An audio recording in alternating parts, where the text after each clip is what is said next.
Si nosotras tenemos incredulidad en nuestro corazón, pues no le creemos, ¿cierto? No lo vamos a conocer y no le vamos a creer. Muy bien. El segundo obstáculo era ¿cuál? La soberbia. ¿Y ese cuál obstáculo?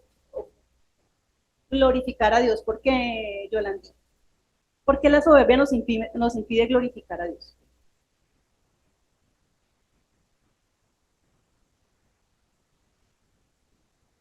Orgullo, ¿cierto? Es eso, muy bien.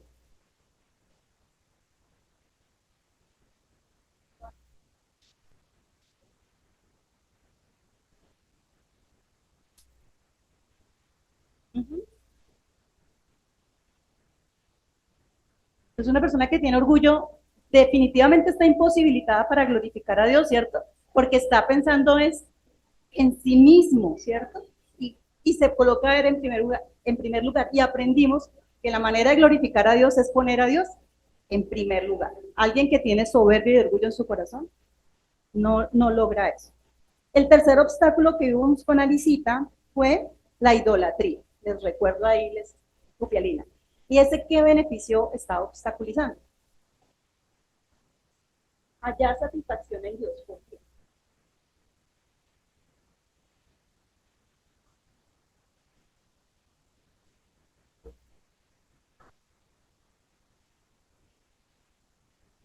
Estamos llenando el espacio que debería ocupar el Señor con lo que no es y con lo que es vano.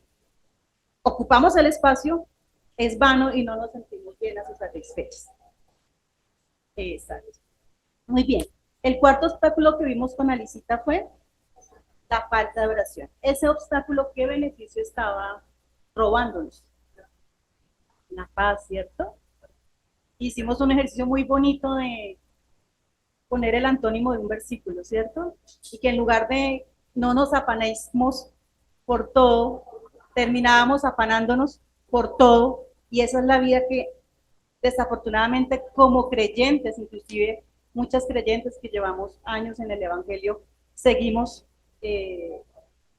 con afanes de la vida, preocupándonos más por las cosas de este mundo que por darle la prioridad al Señor, ¿cierto? Y descansar en Él y poder tener paz en Él. Muy bien. Y el último obstáculo que vimos, la clase pasada, creo que se lo recuerdan todos, fue ¿cuál? El legalismo. Y ese obstáculo, ¿qué beneficio nos está quitando? Disfrutar de la presencia de Dios. ¿Por qué? ¿Quiénes eran los legalistas? ¿Ustedes se acuerdan? Los fariseos.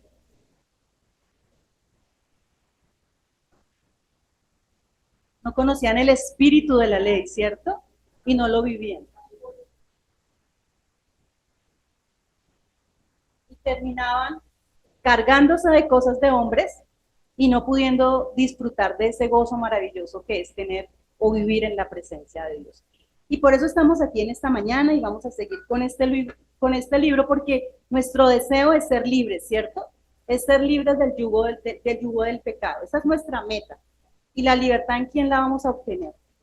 En Cristo. Solamente en Cristo podemos obtener esa libertad, ¿cierto? Solamente en Cristo podemos ser libres de las garras de la esclavitud, de las garras del enemigo, ¿cierto? De las garras del pecado. El pecado es muerte. Y nosotras queremos vivir en esa vida plena que podemos y debemos y tenemos derecho a gozar como hijas de Dios. Muy bien.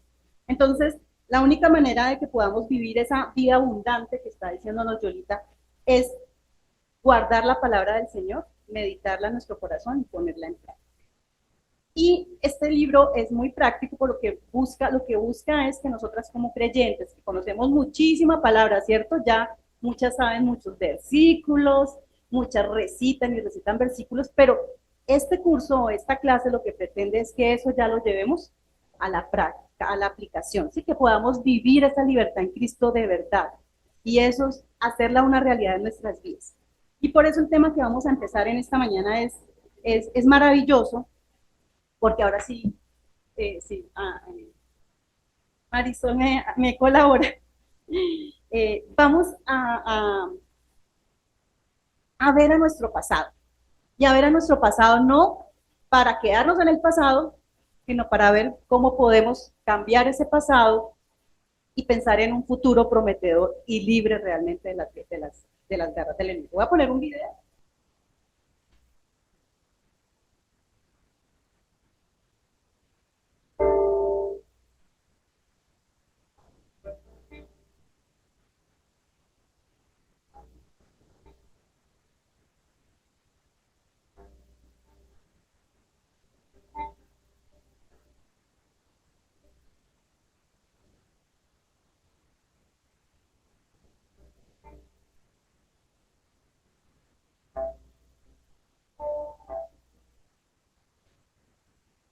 Nosotros nos encontramos ahora en el cótel, en la parte occidental del muro, la zona famosa del cótel, en donde la gente reza, la sinagoga popular, se encuentra unos 30 metros más al norte. Ese es el recinto conocido, en donde la gente tiene permitido rezar y donde la gente coloca los papelitos, que son mensajes que llegan directamente a Dios. Pero aquí lo que tenemos es arqueología en estado puro.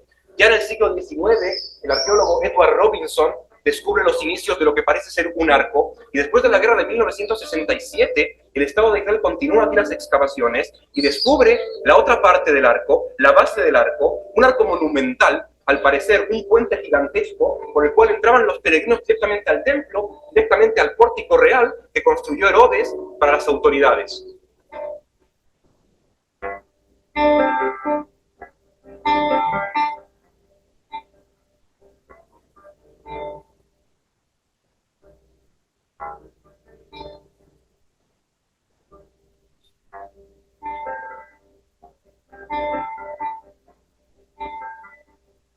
Uno de los hallazgos más emotivos que se encontraron aquí en las excavaciones de la zona sur del cótel es esta acumulación de piedras gigantes.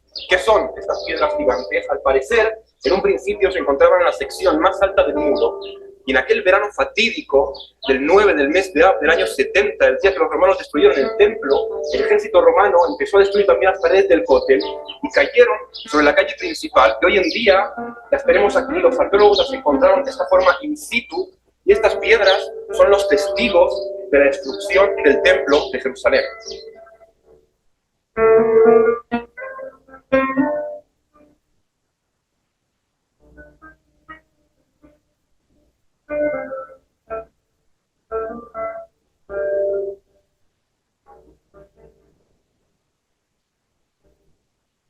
Una de las piedras más interesantes halladas en las excavaciones de la parte sur del cótel es esta que tenemos aquí.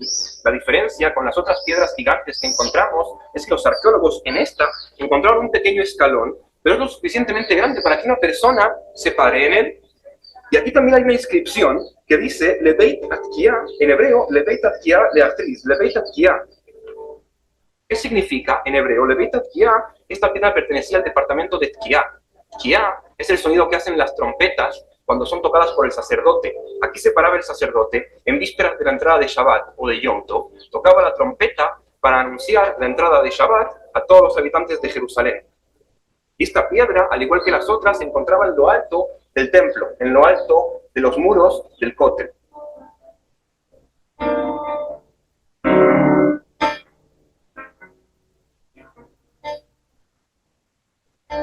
Por estas mismas escaleras, exactamente estas escaleras, subían los peregrinos al templo, que hace 2000 años se encontraba en su máximo esplendor. Se purificaban los peregrinos en los baños rituales que hay esparcidos por aquí por el terreno, que es lo que en hebreo se llama mikve.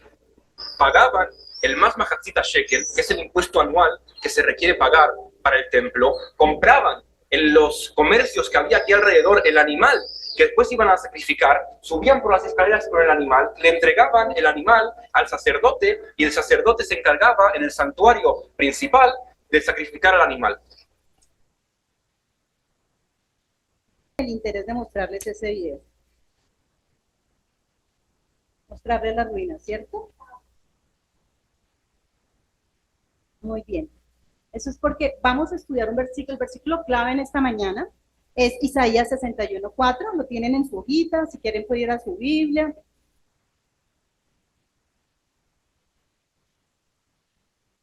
Isaías 61:4.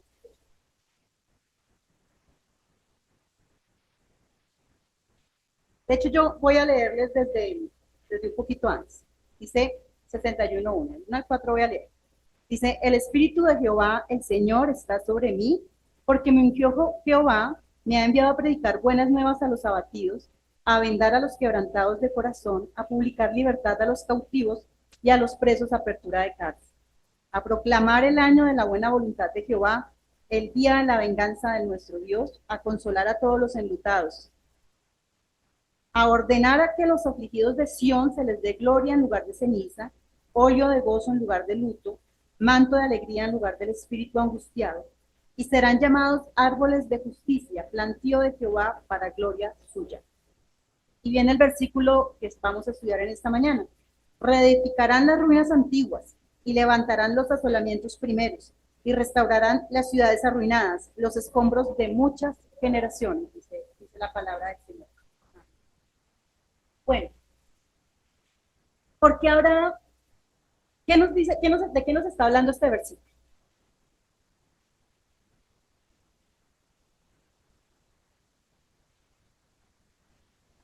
Para renovar, ¿cierto?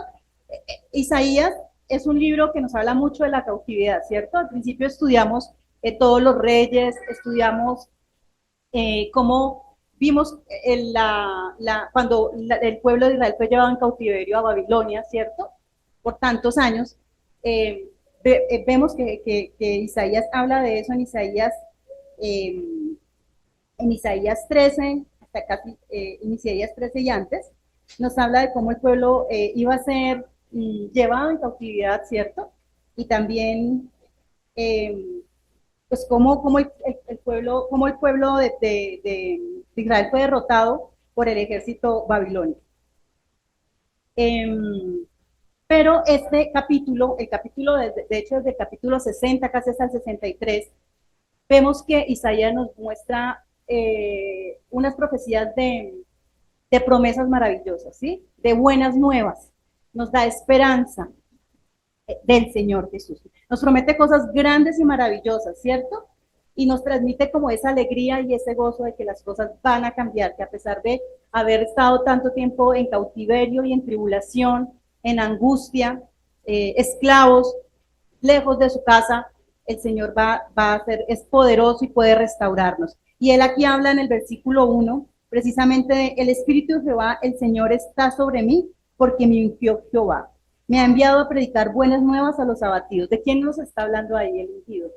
Del Señor Jesús, ¿cierto? Entonces vemos la promesa está escrita ahí de que el Señor Jesús viene a restaurar al pueblo de Israel, pero también lo podemos llevar a nuestras vidas, a restaurar vidas. Y por eso es que hoy vamos a hablar de las ruinas, no en el sentido de las ruinas del templo de Jerusalén, de edificaciones, sino vamos también a hablar de las ruinas que hay en nuestras vidas, ¿cierto? Si vemos, hay mucha gente dedicada a estudiar las ruinas, muchas.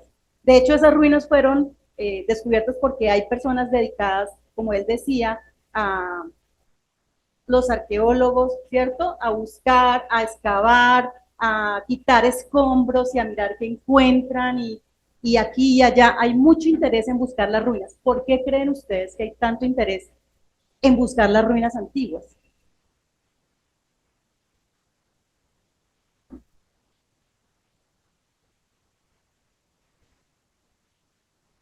Bueno, entonces, ¿qué podemos concluir de ahí? Cuando excavamos en las ruinas conocemos lo que pasó en el pasado, ¿cierto? ¿Y para qué queremos conocer lo que pasó en el pasado? ¿Por qué nos interesa saber qué pasó? Para no volver a repetir lo mismo, ¿cierto? Para ver qué podemos aprender de ahí. Y ese es el motivo correcto por el que también nosotras debemos ir y recabar en nuestro pasado. Muchas no sabemos por qué tenemos determinados comportamientos, por qué seguimos con determinadas ataduras y yugos al pecado, ¿sí? Y amarguras. Muchas no sabemos por qué vivimos con tristeza en nuestro corazón o bueno, otras personas por qué de pronto viven con el yugo del alcoholismo, ¿cierto? Hay personas que viven en el yugo del alcoholismo o de las drogas o de la depresión o bueno, como decía, de la carga de la angustia en el corazón, ¿cierto? Del rencor en el corazón, corazones llenos de rencor y no saben por qué. Solo se sienten así, pero no saben por qué. Y de pronto la respuesta está en esas ruinas antiguas, ¿cierto? En esos escombros del pasado, de generaciones, dice acá, dice la palabra del Señor, Los escombros de muchas generaciones. ¿Eso qué es? Escombros de hace de mucho tiempo. Podríamos estar hablando no solo de nuestros padres, de cosas que han dejado marca, de los abuelos, de los bisabuelos, de nuestra familia, ¿cierto? Entonces, la clave y lo que vamos a estudiar en esta mañana es la restauración. La restauración. Vemos lugares que fueron destruidos por enemigos, ¿cierto? Estos lugares, el templo de Jerusalén fue destruido por los babilónicos, luego fue reconstruido por allá, lo estudiamos en el libro de Nehemías, pero luego otra vez destruido, ¿cierto? Como él nos mencionaba en el 70 después de Cristo por los romanos. Ha sido destruido no solo una vez, ¿cierto? Y así a veces también tenemos situaciones en la vida personal. Hemos sido golpeadas no una vez, sino muchas veces. Y de pronto nuestra familia ha sido golpeada, vive una vida, una realidad que también termina de alguna manera atándonos o afectándonos o influenciando nuestro comportamiento actual. ¿Sí? No queremos, pero es inevitable. Es inevitable que la familia, los dolores de la familia o las ruinas de la familia nos afecten a nosotros. Es inevitable porque ahí estamos, somos parte de esa familia y terminamos influenciados por esos hechos, por esas situaciones de vida, por cómo vive nuestra familia. Si hay un padre alcohólico, ¿de qué manera eso puede influenciar en los hijos? De todo. Puede ser que algunos, no solo un padre alcohólico puede implicar además de tener una situación financiera complicada, ¿cierto? Entonces puede ser que pase necesidades y hambre, y eso es una manera, pero también puede terminar influenciando a hijos que terminen cayendo en el mismo pecado de alcoholismo del papá, ¿cierto? Puede ser que otro lo influya de una manera distinta, porque eso, la manera como me influye una situación, también es muy personal, pero me influye, ¿sí? Me influye.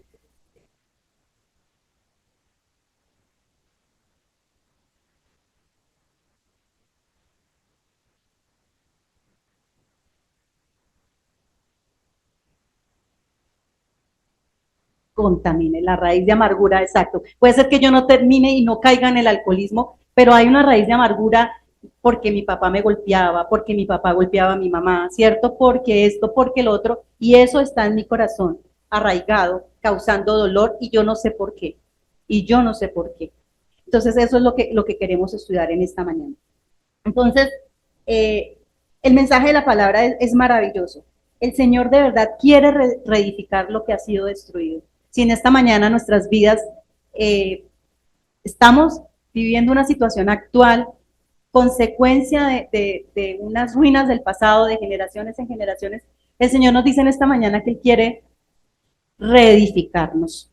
No edificarnos, sino reedificarnos, ¿sí? Reedificarnos. Él quiere sacar lo que queda ya bueno y volverlo a restaurar. Él quiere restaurar nuestras vidas en esta mañana. Y el Señor nos da palabra maravillosa. Vamos a Isaías 58:12.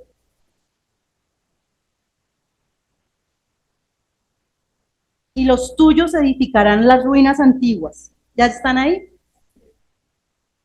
Los cimientos de generación y generación levantarás, y serás llamado reparador de portillos, restaurador de calzadas para habitar. Gloria a Dios. Gloria a Dios. El Señor quiere liberarnos. Y además quiere no solo liberarnos y restaurar nuestras vidas, sino hacer que nosotras después seamos esa luz y la sal para los demás.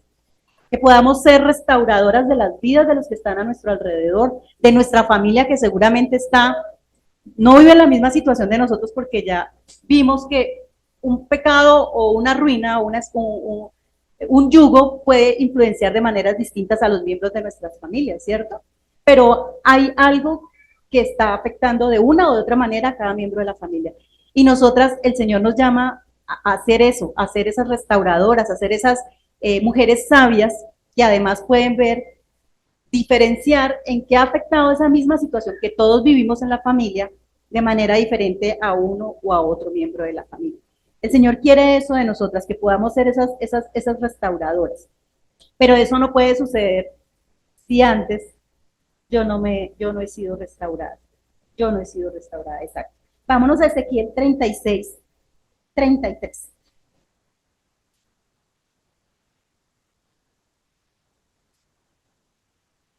Ezequiel 36, 33.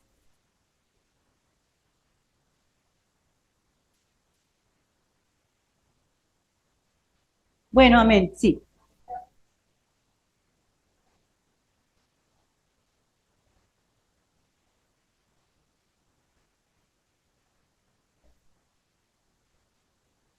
Amén, amén, ¿sí ven?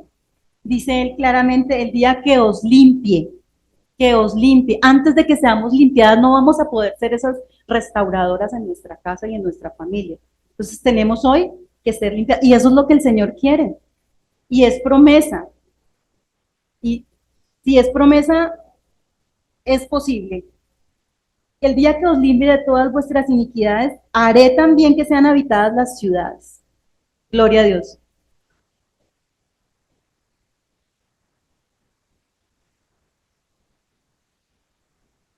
¿Sí?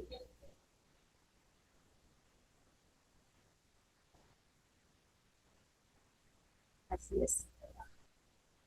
Que no tenemos que cargar y no tenemos que vivir en cadenas de maldiciones generacionales, ni de ataduras. ¿Por qué nosotras, las creyentes, no vivimos o no tenemos que vivir? Más bien, porque de pronto sí estamos viviendo, pero no tenemos por qué vivir en ataduras. ¿Por qué?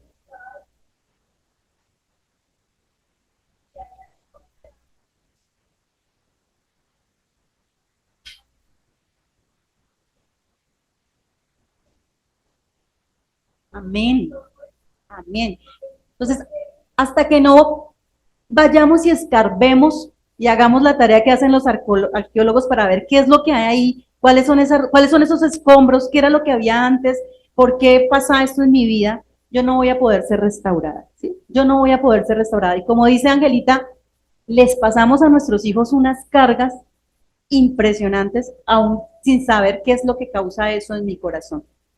Y por eso es que vamos, esa es la razón correcta por la que tenemos que ir y escarbar el pasado. No hay otra. No es que voy al pasado a poner la música esa de los despechados que lloran para ponerme a llorar, ¿cierto?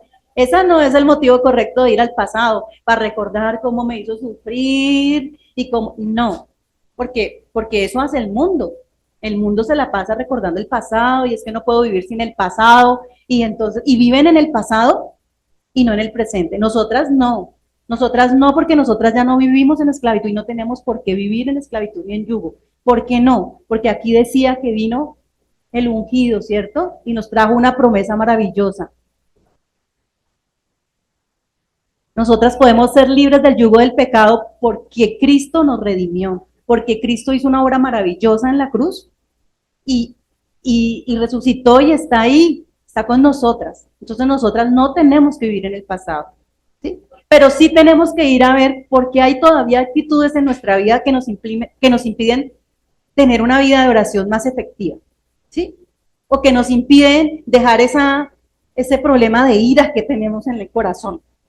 Ahí debe haber algo. Y creo que con Alicita alguna vez hicimos un estudio maravilloso de que el pecado no es el pecado que se ve, ¿cierto? Sino que hay una causa que origina el pecado, que es un pecado más grande, que es la raíz de ese pecado. Y a eso es que tenemos que llegar, y la única manera de eso es ir a nuestro pasado a ver qué está causando eso. Y de pronto tenemos que ir y remitirnos no solo a nuestros padres, sino a nuestros abuelos, a ver qué pasaba allí, cómo era la vida de mi abuelo y mi abuela, qué cosas me pudieron haber influenciado de ellos que hoy me está afectando y yo no me había dado cuenta. Pude haber tenido un padre abusador, pude haber tenido un padre que maltrataba a la mamá, que yo vi eso, o que había infidelidad, que puedo tener un padre que afecta la vida y no hemos resuelto esas cosas, ¿sí? Y a eso es que nos llama el Señor. Y esa es la razón correcta de ir al pasado.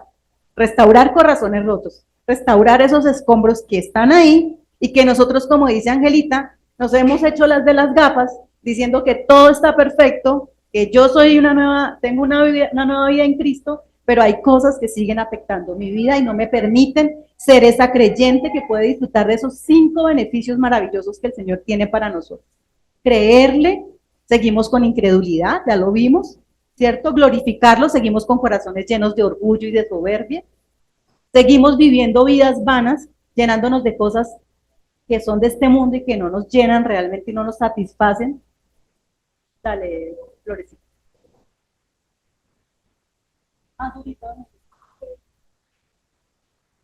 Nueva criatura es. Casaron. Amén. Y esa es la promesa que tenemos. Pero ¿por qué no está pasando eso en nuestras vidas? ¿Cierto? No se vive, pero esa es la promesa. Esa es la promesa. Y la pregunta en esta mañana es ¿por qué no vivimos esa promesa? ¿Por qué no seguimos en todo? De pronto hay aspectos en nuestras vidas que sí son de nuevas criaturas y lo reconocemos. Hemos cambiado cosas. Yo reconozco, en mi vida han cambiado muchas cosas desde que sigo a Cristo y me llenan de paz. Pero también reconozco que hay cosas que siguen siendo un obstáculo en mi vida espiritual y en mi crecimiento espiritual. Y eso es lo que tenemos que buscar, hermanos. ¿Qué es lo que está siendo todavía un obstáculo en nuestra vida que no nos permite tener ese crecimiento y esa llenura y poder disfrutar de esa paz que sobrepasa todo entendimiento y de esa presencia de Dios? Porque seguimos con dolores en nuestro corazón, con sentimientos de abandono por parte de pronto de un padre, de una madre, seguimos con sentimientos que no hemos resuelto cuando, como decía Florecita, somos en Cristo, somos nuevas criaturas. Ya no vivo yo, mas Cristo debe vivir en mí, debe vivir en mí, pero no vive en todos los rincones de nuestra vida. No vive en algunos, le cedemos algunos lugares, pero no todos. Seguimos ahí sentadas, todavía entronadas en la punta del trono, pero no nos quitamos, no terminamos de quitarnos. ¿Sí? Y hay algo que debe ser, es ir a ver qué de nuestro pasado está causando eso en nuestras vidas. Entonces dice, no sé cuánto tiempo nos queda. 15 minuticos, listo. Dice el Señor que es lo que quiere, nuestro Señor Jesucristo nos hace un llamado para restaurar y reconstruir esos escombros que han quedado de temas familiares en el pasado. Y lo maravilloso es que no importa la situación, no importa, miren, si vamos al pasado y descubrimos lo que descubramos en nuestro pasado que está causando ese dolor, no importa lo que sea, el Señor nos promete que Él puede cambiar esa situación, porque para Dios no hay imposibles, para nosotras sí, pero para Dios no hay imposibles. Entonces no importa, no tengan temor de ir al pasado a ver, descubrir qué es eso que nos está causando todavía dolor, qué es eso que todavía nos tiene atadas a un yugo. No tengan temor, porque Dios promete que lo que sea que encuentren removiendo esos escombros, Él va a poder restaurar, Él va a poder restaurar.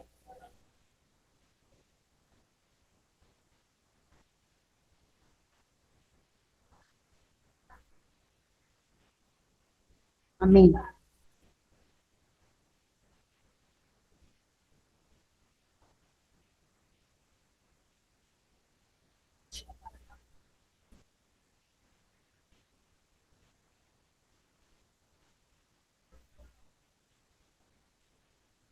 ¿Sí ven?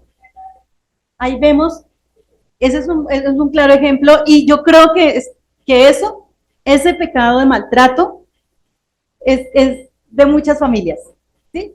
Al padre lo maltrataron, lo trataron, lo criaron de esa manera, a groserías, viene él y educa a sus hijos así, y nosotras terminamos tratando a nuestros hijos de la misma manera, casi de manera inconsciente, casi de manera inconsciente. ¿Por qué? Porque tenemos eso, porque tenemos ese yugo de esclavitud. Ahí todavía que el Señor nos prometió que podemos resolverlo y no lo hemos resuelto.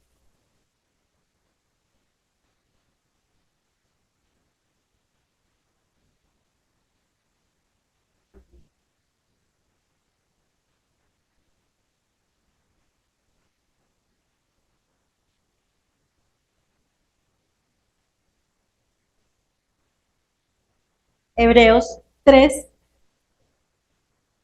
Hebreos 3:8 nos está leyendo la hermana. Si quieren, vayamos para que todos podamos escuchar, porque no, si no se alcanza a escuchar.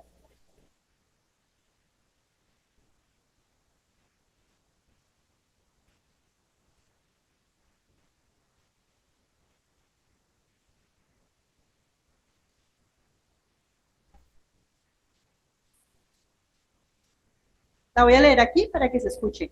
Hebreos 3:8. Ya la tengo, dice, no endurezcáis vuestros corazones como en la provocación en el día de la tentación en el desierto. Amén. Ahora sí, continúa.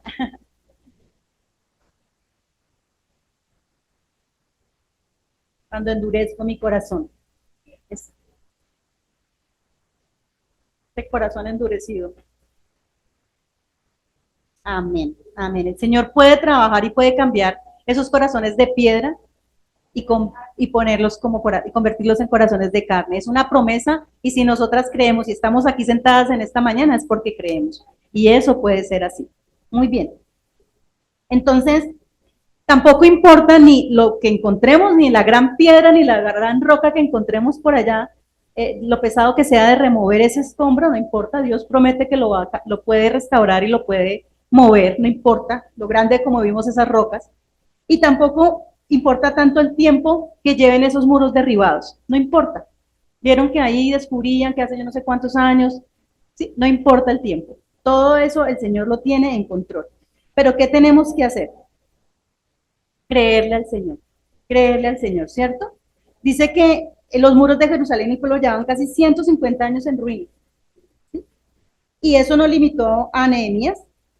Él se levantó y reedificó el mundo. Y tampoco importó que hubo gente que lo hizo, trató de desanimarlo, ¿cierto? Habían personas en contra que no le permitieron que la tarea de reconstrucción fluyera como él esperaba, ¿cierto? Pero igual, al final el Señor, dice en Nehemías 1 del 3 al 4, voy a leerlo aquí, me dijeron, el remanente, los que quedaron de la cautividad allí en la provincia, están en gran mal y afrenta, y el muro de Jerusalén derribado, y sus puertas quemadas a fuego. Cuando oí estas palabras me senté y lloré, e hice duelo por algunos días.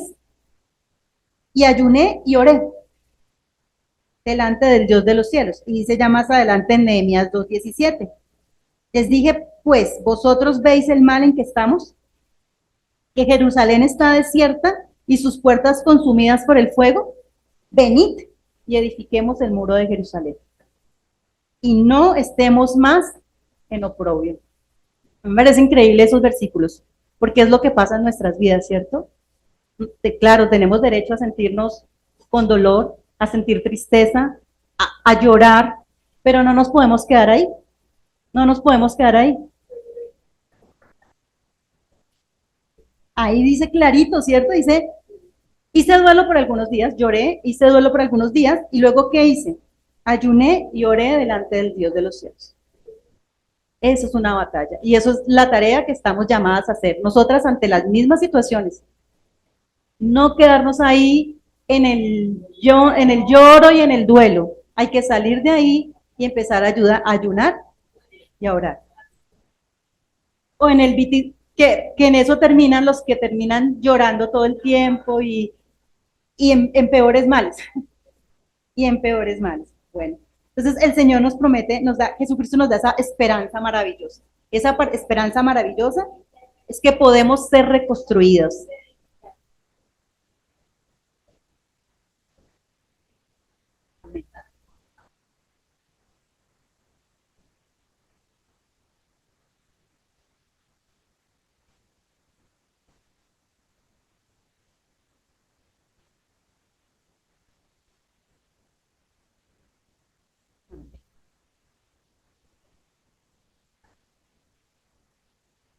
Amén. ¿Tienes hojitas que orar?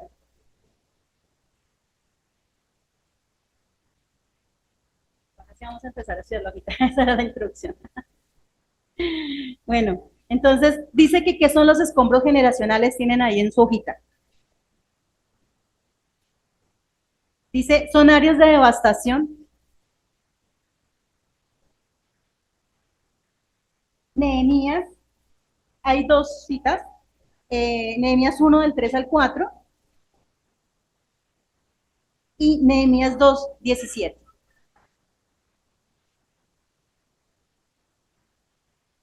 ¿Qué son los escombros generacionales? Lo tienen en su hojita, dice, son áreas de devastación o derrota que hayan estado en las vidas de nuestras familias, en las nuestras también, ¿cierto? durante, durante generaciones y que arrastramos a nuestra vida transformándose en patrones de conducta negativos y que se convierten en vanas maneras de vivir, ¿sí? O sea, en estilos de vida huecos y negativos. Esos son los escombros generacionales que queremos enfrentar con este estudio. Ya respondimos cuál puede ser la razón correcta para recordar la historia de la familia. Entonces, de acuerdo a lo que hemos venido a la introducción que hicimos. ¿Cuál es la razón correcta? Resolver esas situaciones, ¿cierto? Resolver esas situaciones. No me voy a buscar, lo que les decía, no me voy a ir para ponerme a llorar, sino para resolver la situación. ¿Cierto? No, esa era la pregunta como de introducción. Dice, ¿qué cosas pueden hacer? ¿Qué cosas nos pueden ayudar a empezar a restaurarnos? Revisemos que aún en Cristo, Cristo también no tuvo una familia perfecta, ¿cierto? Entonces veamos el linaje de Cristo y arranquemos por ahí la clase.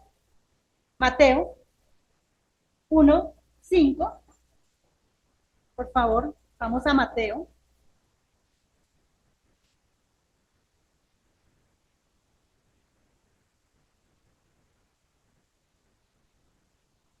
Mateo 1:5. Voy a leer. Dice, Salmón, esta es toda en Mateo, en el capítulo 1 de Mateo vamos a encontrar toda la genealogía de Cristo, ¿sí? Y vamos a Mateo 1:5 dice, Salmón engendró a Rahab, perdón, Salmón engendró de Rahab a Boz. Boz engendró de Ruth a Obed y Obed a Isaí. Y luego dice más adelante en Mateo 1:10, dice, Ezequías engendró a Manasés. Manasés a Amón y Amón a Josías. Y ahí vamos a seguir estudiando quiénes eran Rahab y quién fue Manasés. ¿Quién fue Rahab?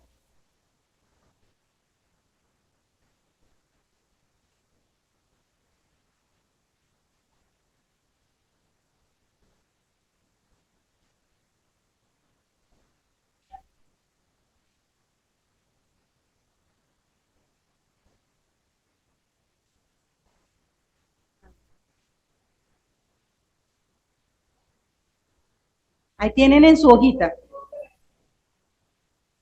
Estamos estudiándolo precisamente, ¿cierto? Ahí en Josué 2 del 1 al 7, las que no conocen bien la historia de Rahab, pueden ir a buscar. ¿Y quién fue el Manasés? ¿Y fue un buen rey? ¿Cierto? ¿Qué hizo? Hizo todo lo malo, ¿cierto? Ahí. La historia está en Segunda de Crónicas 33 del 1 al 17. No vamos a ir. Pero lo que quiero llamar aquí la atención es que el árbol familiar de Jesús no era perfecto, ¿cierto? También venían escombros y ruinas en esa familia. Habían imperfecciones. Entonces no nos dé temor descubrir que nuestra familia está llena de imperfecciones, ¿cierto? Está llena de ruinas, está llena de pronto de dolor, de tragedias familiares, no sé, de cosas espantosas, ¿cierto? No nos dé miedo. Nosotros no, pero tenemos una esperanza y es que nosotras somos, no tenemos ninguna cadena, ¿por qué? No tenemos que tener cadenas, ¿por qué? Porque somos libres en quién? En Cristo Jesús, ¿cierto? Él murió y Él se hizo libre de sus antepasados, nos hizo libre a nosotras también, ¿sí? Entonces Cristo rompió todo tipo de cadenas. Veámoslo en Gálatas 5:1. Ya ese versículo no lo sabemos de memoria. ¿Quién se lo sabe? Bueno, deberíamos sabernoslo de memoria. Gálatas 5:1, ¿recuerdan? Y no lo sabemos. Yo tampoco.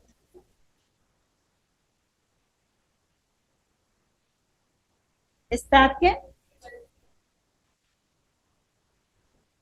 Todas. Gálatas 5:1, por favor. Y vamos a dejar ahí en esta mañana. Estad pues firmes en la libertad con que Cristo nos hizo libres. No estéis otra vez sujetos al yugo de esclavitud. Vamos a dejar ahí en esta mañana Vamos a continuar estudiando esta hojita la próxima clase, porque ya vienen los caballeros. Amado Señor, te damos infinitas gracias, Padre amado, por tu palabra. Gracias, Señor, por revelarnos esto tan maravilloso, Señor. Gracias por permitirnos ser libres, Señor, de todo yugo y de toda esclavitud del pasado. Ponemos, Señor, el resto del tiempo de servicio en tus manos, en el nombre de Cristo Jesús. Amén y amén.